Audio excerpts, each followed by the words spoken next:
Hey y'all, it's Julie with Longhorn Kennels. You can find more information on our website at longhornpuppies.com. You can also find us on all the socials as Longhorn Kennels. I wanted to take some time to explain the generations of Doodles.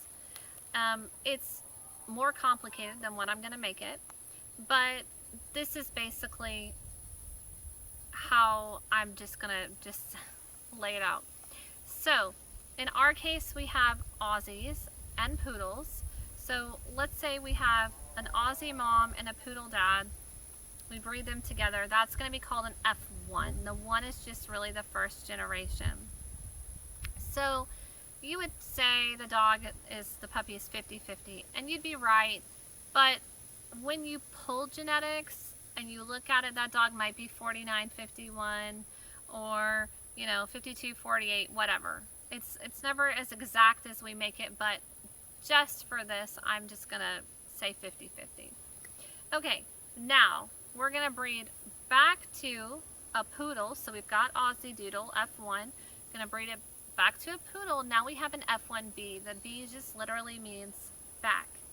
Now, that dog isn't going to shed because we're still going to have 1 to 2 furnishings on that dog. And if you don't know what furnishings are, you should watch my other video that talks a lot about the hair coat and the furnishings, so that makes sense to you. That's an F1B.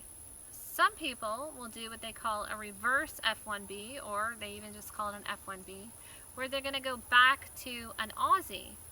And in that case, you are going to get some dogs that absolutely shed, even though it's an F1B. So F1B is about 75% one breed, 25% the other breed, and it's complicated because there's no way to know how many furnishings on an F1B unless you have none or unless you're going to do some genetic testing. So it doesn't necessarily matter as long as you bred back to a Poodle, or you can take your F1 or your F1B, breed it to another F1B, or what we call a multi-gen. So now, as long as you're breeding to a dog with 2 furnishings, you're not going to get your hair falling out. So now, let's say we have a dog that is F1 to an F1B, back to an F1, back to an F1B, F1B, F1, whatever. You just keep going like that for several generations. You're going to have a dog that is, I don't know, 2/3 Poodle, 1/3 Aussie, half and half, whatever it is. But we call those multi-gens. And so that's a dog that has been, it has Doodle parents and Doodle grandparents, and it's been a Doodle for a long time. And we do that because we like to put certain traits in and still keep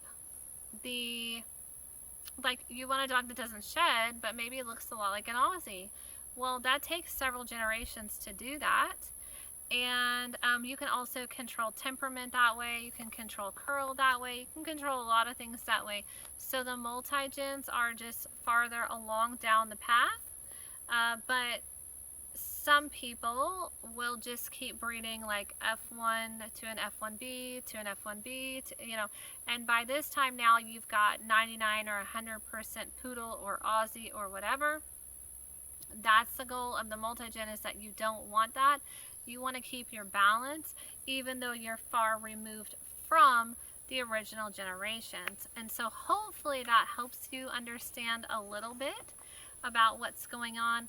The main thing that you need to know is that if you're looking for non-shedding, which most people are, is that your dog is furnished. And you can learn a lot more about that, like I said, on my other video where we talk about the coat, the curl, and the furnishings. So there you have it. Thanks, y'all.